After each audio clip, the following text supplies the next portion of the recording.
Hello student, आज हम आप लोगों को क्लास 12th की मैथ पढ़ाने वाले हैं। इसमें जो है तीसरा अध्याय आव्यूह है। आव्यूह को इंग्लिश में मैट्रिक्स कहते हैं। हम इसको पढ़ाने से पहले यह जान लेंगे कि आव्यूह से कितने अंक का यूपी बोर्ड परीक्षा में आता है। तो जैसा कि यहाँ पे आप सभी लोग देख रहे होंगे, ये सारी इकाइयाँ हमारी जो इंटर में हमारी इकाइयाँ हैं वो सारी 6 इकाइयाँ हैं। और जो हमारी पहली इकाई है सम्बन्ध तथा फलन, ये यूपी बोर्ड में 10 अंक के इस चैप्टर से आते हैं। और बीजगणित में ही हमारा आव्यूह है और इसमें जो है 13 अंक के आते हैं। बीजगणित में 2 चैप्टर है, आव्यूह तथा सारणिक, तो इसमें जो है 13 अंक के आते हैं। और जो ये कलन है, कलन में 44 अंक के आते हैं। सदिश तथा त्रिविम ज्यामिति 17 अंक के आते हैं। रैखिक प्रोग्राम 6 अंक के आते हैं। प्रायिकता 10 अंक की आती है। तो हमारे इंटर में 6 इकाइयाँ हैं, तो बारी बारी से हम एक एक इकाइयों को समाप्त करेंगे। तो चलिए हम आज आप लोगों को आव्यूह पढ़ाते हैं। आव्यूह को इंग्लिश में मैट्रिक्स कहते हैं। आव्यूह स्टार्ट करने से पहले हम आप लोगों को आव्यूह की परिभाषा बताएंगे। आव्यूह की परिभाषा यम एन संख्याओं के एक निकाय है। निकाय मतलब सिस्टम से तात्पर्य हमारा यह है कि जैसे कि कोई भी चीज़ सिस्टम से, जैसे कि स्कूल में जब बच्चे पीटी करने के लिए खड़े होते हैं तो एक सिस्टम से उनको खड़ा किया जाता है, तो उसे हम सिस्टम कहते हैं। तो निकाय को यम पंक्तियों तथा यन स्तंभों में आयताकार सारणी के रूप में व्यवस्थित का मतलब अरेंज करना किया जाता है। तो इस आयताकार सारणी को हम आव्यूह कहते हैं। तो हम चलिए एक उदाहरण के माध्यम से आप लोगों को बताते हैं। जैसे कि स्कूल में जब प्रेयर होता है तो उसमें मान लीजिए कि हर क्लास वाइज बच्चे जो है खड़े होते हैं। मान लीजिए 7th के बच्चे इस यहाँ खड़े हैं, 8th के बच्चे यहाँ खड़े हैं, 9th के बच्चे यहाँ खड़े हैं। तो मान लीजिए ABC मतलब बहुत बच्चे खड़े हैं, तो हम इनको एक आप लोगों को समझाने के माध्यम से हम आपको बताना चाहते हैं। तो आव्यूह में जो भी इसके एलिमेंट्स होते हैं वो स्मॉल लेटर में लिखे जाते हैं, लेकिन मैंने जो है कैपिटल लेटर में लिख दिया है, तो उससे कोई गलतियाँ नहीं है। तब भी जो है स्मॉल में लिखे जाते हैं, आप लोग स्मॉल में ही लिखने का प्रयास कीजिएगा। तो ये जो बच्चे खड़े हुए हैं तो इनको एक लाइन दी जाती है। 7 के बच्चे हैं, 8 के बच्चे हैं, 9 के बच्चे हैं। तो ये देखिए, जब आप बाएं से दाएं देखेंगे तो ये इधर से एक पंक्ति हमें दिखाई देगी, ये एक पंक्ति का काम कर रही है। तो इस पंक्ति को हम यम से डिनोट कर रहे हैं। इस परिभाषा के अनुसार जो यम यहाँ लिखा है, समझ लीजिए ये पंक्ति की बात कर रहा है। और जो 7 के टोटली हम बच्चे देखेंगे तो इसमें यन इस परिभाषा के अनुसार, और ये स्तंभ का काम करता है, इसीलिए हम इसे जो है स्तंभ कहते हैं। और बाएं से दाएं देखेंगे तो इसे हम पंक्ति कहते हैं। इतना पढ़ने के बाद हम आप लोगों को 2 बिंदु बताएंगे इसमें जो है परिभाषा से। तो पहली बात तो ये हम बताएंगे जिन संख्याओं से यह आव्यूह बनता है, मतलब ये जो इसमें जो ABCD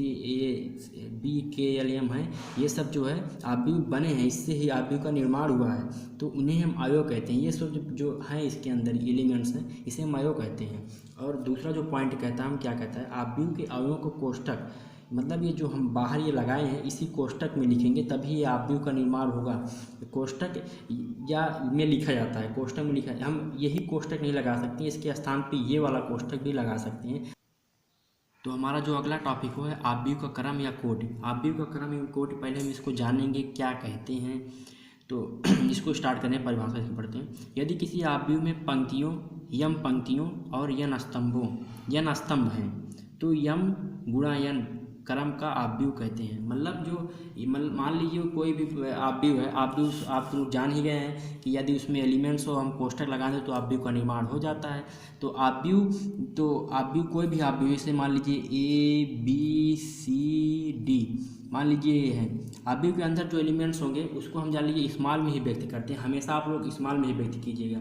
इसमें देखिए जो पंक्ति हमने कहा था बाएं से दाएं, यही ऊपर वाली लाइनें पंक्ति होती हैं। इसे हम जब कहेंगे, जब निरूपण करते हैं तो समझ लीजिए ये पहली पंक्ति है हमारी और ये जो है दूसरी पंक्ति है, ये दूसरी पंक्ति है, ये पहला रो है हमारा, ये हमारा दूसरा रो है, ठीक है। तो इसमें देखेंगे पहली बात तो पंक्ति कितनी है, पंक्ति जो है 1 है 2 है, ये जो है 2 पंक्ति है। तो हम पहले जब लिखते हैं, जो हम क्रम लिखते हैं तो सर्वप्रथम पहले हम पंक्ति लिखते हैं। पंक्ति 2 है तो पंक्ति 2 के लिए गुणा। अब हम स्तंभ देखेंगे कितने स्तंभ हमारे ये होते हैं, ये हैं, ये हैं स्तंभ और ये हैं। तो 1 स्तंभ 2 स्तंभ, 2 स्तंभ भी हैं तो हम यहाँ 2 लिख देंगे। तो मतलब यम जो है 2 है और यन जो है 2 है। तो ये जो आव्यूह का क्रम हो गया 2 गुणा 2 का क्रम हो गया। तो ये हम आप लोगों को एक एग्जाम्पल देना चाहते हैं अंक से माध्यम से। देखिए दूसरा उदाहरण क्या है। मान लीजिए 2 3 -1 0 0 0 है। तो इसमें बताइए कितने रो हैं। एक पंक्ति हो गई, दो पंक्ति हो गई, तीन पंक्ति हो गई। तो पहले हम इसको ले लेंगे रो 1, रो 2, रो 3। अब हम दूसरी बार क्या लिखेंगे, ये कॉलम 1, कॉलम मतलब स्तंभ, ठीक है, ये कॉलम 2 C2 कॉलम, ठीक है, ये कॉलम 1 कॉलम 2। तो हम इसका जब क्रम लिखेंगे तो पहले जितनी जो है पंक्तियों की संख्या रहेगी और जितनी जो है स्तंभों की संख्या रहेगी उसका जो है हम गुणा कर देंगे। जैसे कि हम लिखेंगे तो सर्वप्रथम पहले रो की पहले पंक्ति लिखेंगे, फिर उसके बाद ही कॉलम लिखेंगे, कॉलम की संख्या। तो पंक्तियों की संख्या 3 है तो पहले हम 3 लिख दिए, स्तंभों की संख्या 2 है तो गुणा करके 2 लिख दिए। तो यदि अगर प्रश्न पूछा गया कि ऐसे आव्यूह दे दिया गया तो इस आव्यूह का आप क्रम कोटि बताइए, 3 गुणा 2 होगी इसकी क्रम कोटि। तो हम इसमें जो है आव्यूह का क्रम या कोटि में दो पहले पॉइंट जान लेंगे, ये सब स्पष्ट हो जाएगा। दो पॉइंट क्या है, किसी आव्यूह का क्रम लिखते समय पहले पंक्तियों, हमने जो कहा ना कि पहले हम पंक्ति की संख्या देखेंगे, पंक्तियों तथा इसके बाद स्तंभों की संख्या लिखते हैं। पहले हमने जैसे बताया कि पहले हम पंक्ति जो है गिन लेंगे कितनी पंक्ति हैं, हम इसको जो है मतलब गिना, एक पंक्ति, दो पंक्ति, तीन पंक्ति। पहले हमने पंक्ति लिखा, बाद में हमको कॉलम लिखना है तो हमने बाद में स्तंभों की संख्या लिखी, तो जो है क्रम हो गया। और हमारा दूसरा पॉइंट जो है, यदि किसी आव्यूह में यम पंक्ति तथा यन स्तंभ है, मान लीजिए ये यम का मतलब कन्फ्यूज मत होना, ये 3 मतलब स्तंभ पंक्तियों की संख्या की बात कर रहा है, यन स्तंभों की संख्या है। तो इसके जो अवयव हैं यम यन होगा। इसके कहने का मतलब है कि यदि 3 पंक्ति है और 2 स्तंभ है तो इसमें जो कुल अवयव हैं यदि हम इन दोनों का गुणा कर देंगे, 3 दूनी 6 होता है, तो इसमें जो अवयव की संख्या होगी वो 6 होगी। एक बार हम गिन लेते हैं, 1 2 3 4 5 6 हो गई ना। तो हम आप लोगों को और बताएंगे आव्यूह का निरूपण कैसे होता है। किसी भी आव्यूह को जब हम लिखते हैं तो प्रायः उनको जब हम लिखते हैं तो प्रायः अंग्रेजी के वर्णमाला के बड़े अक्षरों से उनको जो है हम मानते हैं, ठीक है। जैसे कि आव्यूह माने, इसी हम एक मान ले रहे हैं कि A बराबर, ये आव्यूह हम मान ले रहे हैं 2 3 4 5, ठीक है। तो हम इनको ऐसे मानते हैं और इनके अंदर जो आव्यूह होता है, जैसे हम ये पंक्ति कहें, ये पहली पंक्ति है, पहला रो है हमारा, तो ये दूसरा जो है हमारा रो है, और ये पहला स्तंभ है, ये दूसरा स्तंभ है। तो यदि हम इनको लिखना चाहें अंग्रेजी के छोटे वर्णमाला में, तो इनके जो लिखे जाते हैं अंग्रेजी के छोटे वर्णमाला में इनके आयु लिखे जाते हैं। मान लीजिए हम इसको ना लिखें, दूसरी राशि में लिखना चाहें, जैसे कि ए में लिखना चाहें तो ए के तो A1 लिखेंगे। किस लिए A1 लिखेंगे, A1 इसलिए लिखेंगे क्योंकि ये पहली पंक्ति है और पहला स्तंभ, ये पहली पंक्ति है और पहला स्तंभ है, और ये इसलिए पहले स्तंभ और पहली पंक्ति का पहला अवयव, इसलिए A1 लिखेंगे। और ये देख लीजिए ये पहली पंक्ति में है, ये जो दूसरा है पहली पंक्ति में, लेकिन स्तंभ ये दूसरे में है ना, तो इसलिए 1 2 लिखेंगे। पहले हम पंक्ति लिखेंगे फिर स्तंभ लिखेंगे। अब ये देख लीजिए ये जो है ये दूसरे पंक्ति में है तो पहले 2 लिख लिए, किस चौथे स्तंभ में है, पहले स्तंभ में है, तो इसलिए 2 1 लिख दिए। तो इसके बाद ये देखिए, तो ये पांचवा जो है ये देखिए दूसरे पंक्ति में है और दूसरे स्तंभ में है, ठीक है। तो इससे जो है आव्यूह का निरूपण हो गया। जो आव्यूह को हम जिसके बराबर मानेंगे उसको हम कैपिटल के अंग्रेजी के बड़े वर्णमाला में लिखेंगे, और आव्यूह के अंदर जो हम लिखेंगे आव्यूह को उन्हें छोटी वर्णमाला में लिखेंगे, ठीक है। तो आगे हम बताएंगे आप लोगों को आव्यूहों के प्रकार। अब हम लोग पढ़ने जा रहे हैं आव्यूहों के प्रकार। आव्यूहों के प्रकार में जो पहला प्रकार है वो क्षैतिज आव्यूह है। क्षैतिज आव्यूह जिस आव्यूह में स्तंभों की संख्या ज़्यादा होती है, इसका मतलब है जिस आव्यूह में पंक्तियों से ज़्यादा स्तंभ हों, मतलब उसके जो है स्तंभ की संख्या पंक्ति की अपेक्षा ज़्यादा हो। जैसे कि इस उदाहरण में आप देखेंगे, इसमें जो पंक्ति जो है कितनी है, पहली पंक्ति है R1, हमारी दूसरी पंक्ति है R2, और हमारा स्तंभ कितना है, ये पहला कॉलम है, ये पहला दूसरा कॉलम है, ये तीसरा कॉलम। देखिए पंक्ति 2 ही है, स्तंभ 3 है, तो हम इसे क्या कहेंगे, इसे सवाल आ गया कि ये कौन सा आव्यूह है, तो आप बताएंगे ये क्षैतिज आव्यूह कि इसमें जो है स्तंभों की संख्या ज़्यादा है। तो हम जब आप लोगों को आव्यूह का निरूपण बता रहे थे तो उसमें बताए थे आव्यूहों को व्यक्त करने के लिए उनके अंग्रेजी के वर्णमाला के बड़े अक्षर से उन्हें पारिभाषित करते हैं, और इनके अंदर जो अवयव लिखते हैं उनके छोटे अक्षर के। तो हम ये बड़े अवयव इसको ए मान लिए हैं, इससे कन्फ्यूज मत होना, ठीक है। और इसमें जो है आव्यूह है क्षैतिज आव्यूह, ये जो है सबसे पहले हम पंक्ति लिखते हैं, पंक्ति लिखिए 2 है और ये जो है कॉलम 3 है। तो ये स्तंभों की संख्या ज़्यादा है, तो इसलिए हम इसे कहेंगे क्षैतिज आव्यूह। और हमारा दूसरा पॉइंट जो है वो है ये ऊर्ध्वाधर आव्यूह। ये देखिए जैसे कि नाम से ही स्पष्ट है कि ऊर्ध्वाधर आव्यूह, तो इसमें हम बताएंगे कि जिस आव्यूह में पंक्तियों की संख्या अधिक होती है, स्तंभों की अपेक्षा अधिक होती है, मतलब स्तंभ कम हो और पंक्ति ज़्यादा हो। जैसे कि हम इस उदाहरण के माध्यम से आप लोगों को बताते हैं। जैसे बी आव्यूह हमने मान लिया है, तो ये जो कॉलम ये फर्स्ट है, ये मतलब रो फर्स्ट है, ये सेकेंड रो है, ये थर्ड रो है, ठीक है। अब कॉलम देखिए, ये पहला कॉलम है, ये दूसरा कॉलम, मतलब इसमें जो है स्तंभ जो है 2 है और कॉलम रो जो है मतलब पंक्ति जो है वो 3 है। तो ये जो है ऊर्ध्वाधर आव्यूह है। इसको हम क्रम में कैसे लिखेंगे? क्रम में लिखने का जो नियम है, 2 पॉइंट मैंने बताया था, पहले जो है पंक्ति लिखेंगे फिर स्तंभ लिखेंगे, ठीक है। ये 3 गुणा 2 ये जो है इसका क्रम हो गया। तो जब हम इसके पूरे अवयव निकालेंगे तो इसका पूरा जो कर देंगे 6 अवयव, तो इसमें 6 अवयव आ जाएंगे। ये पंक्ति ज़्यादा हुई, यही क्रम से देख लेंगे पंक्ति ज़्यादा है कि स्तंभ। यदि पंक्ति ज़्यादा है तो हम ऊर्ध्वाधर कहेंगे, यदि स्तंभ ज़्यादा है तो हम क्षैतिज कहेंगे, ठीक है। तो अब हमारा तीसरा पॉइंट जो है वर्ग आव्यूह। जिस आव्यूह में पंक्ति की संख्या तथा स्तंभों की संख्या बराबर होती है, जिस आव्यूह में पंक्ति की संख्या तथा स्तंभों की संख्या बराबर होती है उसे हम वर्ग आव्यूह। स्तंभ आव्यूह, स्तंभ आव्यूह में जिसमें केवल एक स्तंभ हो। देखिए एग्जाम्पल के माध्यम से 3 - 1, इसमें देखिए एक स्तंभ है, पंक्ति जो है 2 है, 1 और 2, तो 2 इसका क्रम जो हो गया। कोट में बार बार आपको बता रहा हूँ, यही होगी कोट, सवाल पूछ लिया गया तो कोट 2 गुणा 1 कोटि होगी, इसको लिख देना।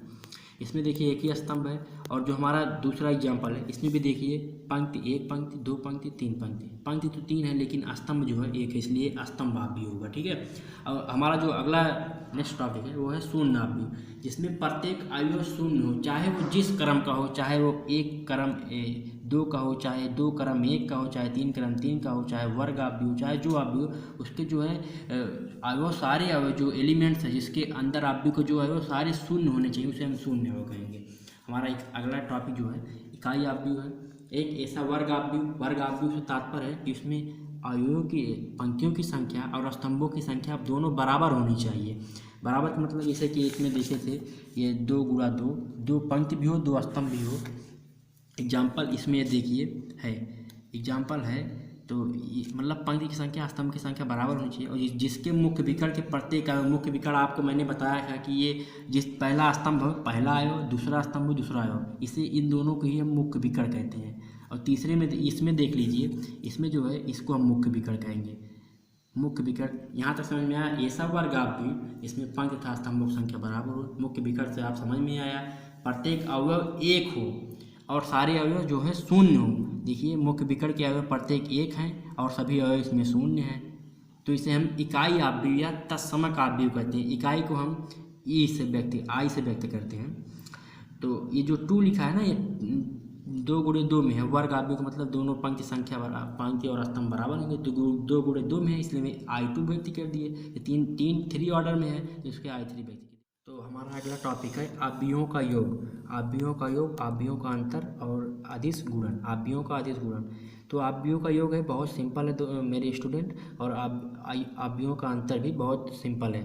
तो इसे हम सवाल के माध्यम से आप लोगों को बताएंगे, आप लोगों को आसानी से समझ में आने वाला है। तो अदिश गुणन इसको हम बता दे रहे हैं, ये भी आसानी से समझ में आने वाला है, लेकिन यहाँ बता देंगे, ठीक है। तो आपको बताएंगे, इसे मान लीजिए ए आव्यूह है कोई, तो यहाँ कोई अचर राशि है के और ये पूरा आव्यूह है। मान लीजिए इसमें जो है गुणा कर रहा है, तो जो के अचर राशि है तो ये पूरे आव्यूह में जितने एलिमेंट्स हैं सब संगत अवयव से पूरा गुणा करेंगे। जैसे 4 से पहले गुणा कर दीजिए 4 के, 5 से कर दीजिए 5 के, फिर 5 के, और के का और 0 से गुणा करेंगे, 0 होता ही है, तो ये हो जाएगा। तो ये अदिश गुणन हो गया। यदि मान लीजिए हम कोई संख्या ले लें, अचर संख्या ले रहे हैं, मान लीजिए 2 ले रहे हैं, 2 ले लीजिए और 4 5 5 2, तो 4 दूनी 8, 5 दूनी 10, 5 दूनी 10, 0 को गुणा करेंगे 2 से, 0 हो जाएगा। तो समझ लीजिए ये अदिश गुणन है। बस ये बताने वाले थे दोस्तों। अब हमारा जो अगला टॉपिक रहेगा वो रहेगा 3.1, मतलब हम आव्यूह को जो है सवाल समझाएंगे। चलिए 3.1 में ये पहला सवाल है, ये दूसरा सवाल है और ये तीसरा सवाल, मतलब कुल मिला के यहाँ पे 3.1 में जो है 10 सवाल कुल हैं। तो हम बारी बारी से एक एक सवाल बताते हैं आप लोगों को। तो हमारा जो पहला सवाल है ये जो है नगीन प्रकाशन से है। अभी हम एनसीईआरटी से बताएंगे, इसको हमने लिख लिया है समझाने के लिए। नगीन वाला आसानी से आपको समझ में आएगा। मैं एनसीईआरटी वाला ये नगीन प्रकाशन से है। तो हम इसको सवाल को हल करते हैं। तो ये सवाल दिया हुआ है कि आव्यूह इतने में, तो पहला जो सवाल है एक बारी सॉल्व करिए, 4 कोटेशन दिए हुए। आव्यूह में कितने स्तंभ हैं? स्तंभ आपको मालूम है, ये स्तंभ जो है ऐसे जो है ऊर्ध्वाधर होते हैं, ऊर्ध्वाधर। ये 1 2 हम स्तंभ इन्हें गिनते हैं। पहला कॉलम C1 C2 C3, मतलब पहले जो आंसर हो गया तो आपको लिखना है कि पहले में जो स्तंभों की संख्या है वो टोटल 3 है, ठीक है। और दूसरे में स्तंभ ए में कितनी पंक्तियां हैं? पंक्ति देखिए, पहला रो और ये दूसरा रो। तो आपको उत्तर जो लिखना है दूसरे वाले में वो 2 पंक्ति लिखनी है, ठीक है। 2 रो और कॉलम 3 कॉलम है, ठीक है। और तीसरा वाला जो है इसका क्रम क्या है? इसमें जब 2 पंक्ति है 3 कॉलम है तो सबसे पहले हम पंक्ति लिखते हैं, फिर कॉलम लिखते हैं गुणा करके। तो इसका जो क्रम है तो लिखेंगे ए में जो क्रम है वो 2 गुणा 3 है। ए में आव्यूह ए में जो क्रम है वो 2 गुणा 3 है। अब चौथा क्या है? ए में कितने अवयव हैं? हमने बताया था जो आव्यूह की पंक्ति हो और स्तंभ हो उनका जो क्रम होगा बस उसी का मल्टीपल कर देंगे, तो 2 गुणे 3 कर देंगे तो ये 6। तो हम बताएंगे आव्यूह ए में अवयव की संख्या 6 है, ठीक है। तो हम आते हैं प्रश्नावली 1 के पहले सवाल पे। ये नगीन का था, अब हम प्रश्नावली 1 के पहले सवाल पे आते हैं।